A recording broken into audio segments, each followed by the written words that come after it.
I'm Brad Neuman, Director of Market Strategy on the Alger Russell Innovation Strategy. The team working on the strategy beside myself is Dan Chung, our CIO and CEO, and Greg Adams, Head of Risk here at Alger. The strategy seeks to identify companies that are very innovative and where we believe that innovation may be under-recognized or undervalued in the stock market.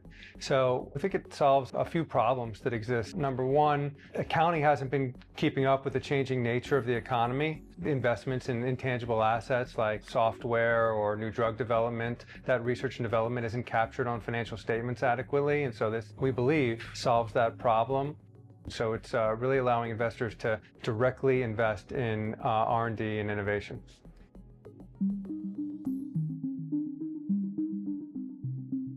The Financial Accounting Standards Board determines how companies account for investments that they make and revenue they take in and expenses they spend to make that revenue happen. And right now, deem research and development, especially when it's done internally, to be an expense and not lead to an asset.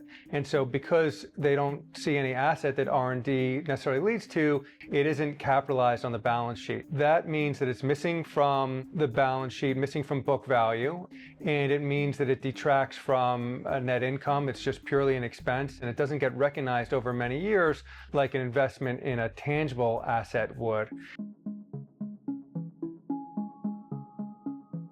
Intangible are things like brands, human resources training, software code, patents on new drugs, those kinds of things. Google has arguably one of the better assets in the history of business in the Google search engine.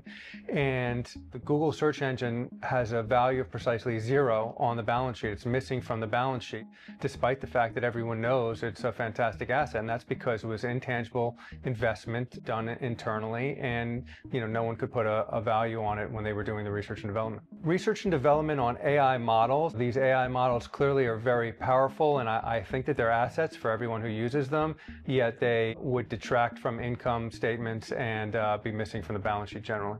The strategy brings research and development and intangible investment out of the shadows of financial statements and allows investors to be able to use it to find potentially attractive investments. There's kind of two pieces to the strategy. First is we eliminate companies in the bottom third of the Russell 1000 in terms of free cash flow relative to sales. So companies with weak free cash flow margin are excluded from the universe. And that's because when we look at innovative companies, we want to look at companies that are mature, have businesses, have strong profitability. We don't want kind of like pre-revenue companies or companies very early in their life cycle. Once we have whittled down the Russell 1000 universe by that free cash flow margin metric, we simply take the top 50 companies ranked by research and development to enterprise value. Now you can think of enterprise value a lot like market capitalization. It's the value of the entire business. So not only the value for the equity, but also the value for the debt. And so companies that are spending a lot of money on research and development, but it's not necessarily being valued that highly by investors, those are companies that rise to the top of this screening. We came to Russell and we said we had this idea for this strategy and we think it was being misunderstood in the market or not adequately valued in the market.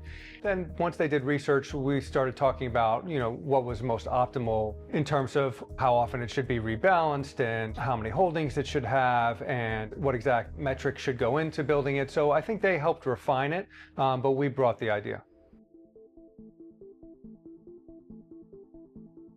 Well, I don't really think there is another innovation strategy quite like this. There isn't anything that really looks at research and development to enterprise value the way we're looking at it. I think there's very few assets that are allocated to innovation and none in the way that we're doing it. I think historically, for 60 years, Alger has typically invested in innovation from a bottom-up fundamental basis by trying to figure out what products and services the companies were working on that would succeed in the future. So what was in their innovation pipeline, like new drugs, new software products, etc. This is a way, instead of doing it bottom-up on a fundamental basis, this does it top-down in more of a quantitative and systematic way. So I think it rounds out the ability for investors to allocate to innovation within Alger.